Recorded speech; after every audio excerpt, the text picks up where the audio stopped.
Mercedes was reassured yet again in 2023 that the sidepod concept on the W14 won't work and that they have to implement something brand new. Although this seems a bit strange for a team that won 8 consecutive Constructors' Championships, it's definitely something that needs to be done sooner rather than later. And after the latest development of events, Mercedes has committed fully to the new concept and the Plan B car. Want to know what exactly is going to change? Keep watching till the end to find out. After the fiasco that has shed more light on Mercedes' issues, the team is now looking forward to abandoning the no-pod sidepod design, one that Hamilton hated so much that he went public and said that the team didn't listen to him when they were supposed to do so. Russell, on the other hand, was a bit more in love with the design, and he was sure that the car wasn't bleeding out performance from the design, which is why the team moved forward and made it even narrower for the current season. But right now, Russell has also agreed that the design of the car is very questionable, and if they want to fight for wins and podiums, radical changes need to happen to the car. After the first race of the season, Wolff came out with an official statement saying that the car wouldn't be competitive, confirming the biggest fear of Mercedes fans, and that's the repetition of the 2022 season. This is when Sky F1 started to report that the team had a fallback car in development in case their current concept proved to be a very troublesome one. Even though this was something that the fans would have loved to happen in real life, given the fact that the sidepod design of the W13 and the W14 are making the whole experience painful, Toto Wolff and Mike Elliott declined that the team has another Plan B car in the making. This made the fans confused and anxious at the same time. So at this point of the season, one couldn't help but wonder, what's next for Mercedes? Well, it seems like the denial of Wolff and Elliott was debunked as soon as the first race passed by, with Wolff coming out and saying that the team would implement radical changes to the W14. Sure, he did say that the W14 won't see sidepod designs being implemented from another team's innovations, like the RB19 and the SF23, which turned out to be very successful ones. But one thing is for sure, Mercedes will withstand massive changes. And we're down for it. Obviously, if the team wants to be competitive, something needs to be changed. And in this case, that's the design of the car. If you want to see with your own eyes, look no further than the Bahrain GP. After Aston Martin was able to beat Mercedes, it was up to us to compare both cars and see what's different between them. And only one thing came to mind: the concept of the car. Aston Martin were able to develop a car very similar to the RB18, mostly thanks to the staff that works for the Silverstone-based team now and used to work for the Austrian team. Apart from that, the engine and the whole mechanical concept of the cars are the same. Therefore, Mercedes needs to make drastic changes to how the W14 looks for the upcoming races. But does this necessarily mean going all in on Plan B, even though Wolff and Elliott denied it publicly?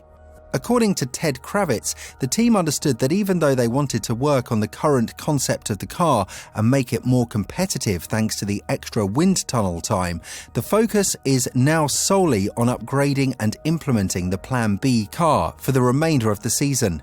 It could come as early as Imola, and when talking about it, the Sky F1 pundit said, "Are we seeing a team in existential, re-evaluating in their own belief in their abilities? An abandonment of everything they've worked so hard on for the past 7 or 8 months. Toto is demanding a new concept from his designers and engineers. What will the response be?" This seems like the logical thing to do at this point in the team's development of the car, which goes along with the letter that Mercedes wrote to the fans when they asked them to accept the reality of the team that they're currently located in. They also stated that they'll be the last team to throw in the towel and surrender without a fight, which every F1 fan is eager to see how it plays out. Furthermore, Kravitz thinks that Hamilton is writing the whole season off mentally, and even though he's encouraging the team by being the bright spot and the leader in tough situations like this, everyone thought that ended back in 2022, and in 2023 we were supposed to see a much more competitive Mercedes. With everything on the line and with Hamilton being more than willing to grab the record-breaking 8th championship, Kravitz doesn't believe that one of the best drivers in the history of the sport will remain in the team, for goodness sake. In the interview, Kravitz continued to talk about Mercedes going all in for Plan B, as he elaborated, "Toto will task and inspire his team to build a new car. A Plan B wasn't in the pipeline, but Wolff has now tasked his team with a Plan B." Toto said rather dismissively, "I won't get too excited about a 0.3 of a second upgrade coming in Imola. He's the boss, he's going to get a Plan B."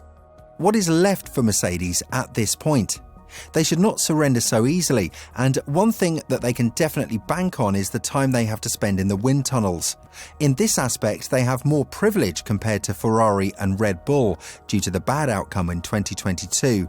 So if the team decides to go with a brand new concept, they'll definitely have more than enough time to develop it in the wind tunnel facilities. However, one thing they will probably have a lot of issues with is the budget cap.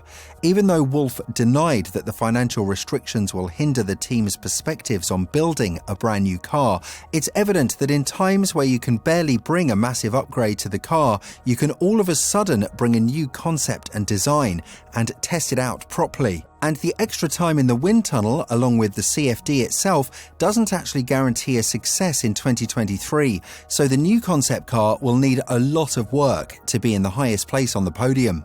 That is one of the reasons why Mercedes isn't leaving anything to chance, with them bringing back a familiar name in James Allison.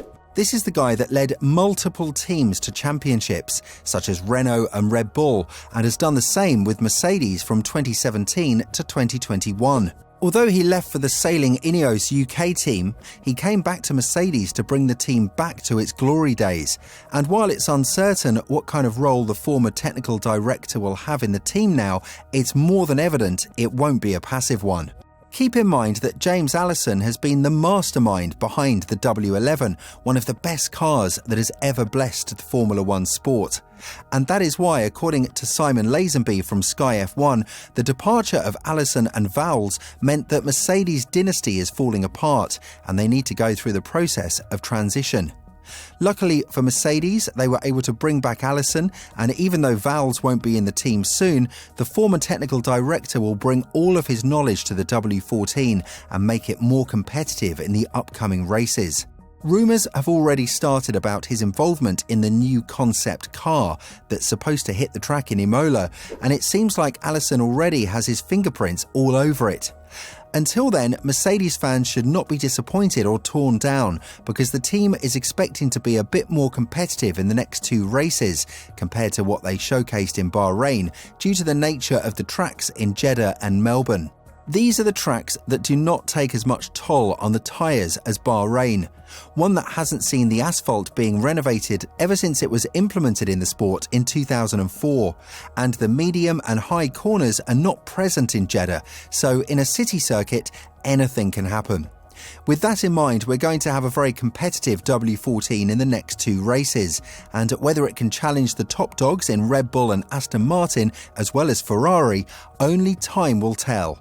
What do you think about the new concept car from Mercedes? Do you think it will have a lot of success? Get involved, let us know in the comments below.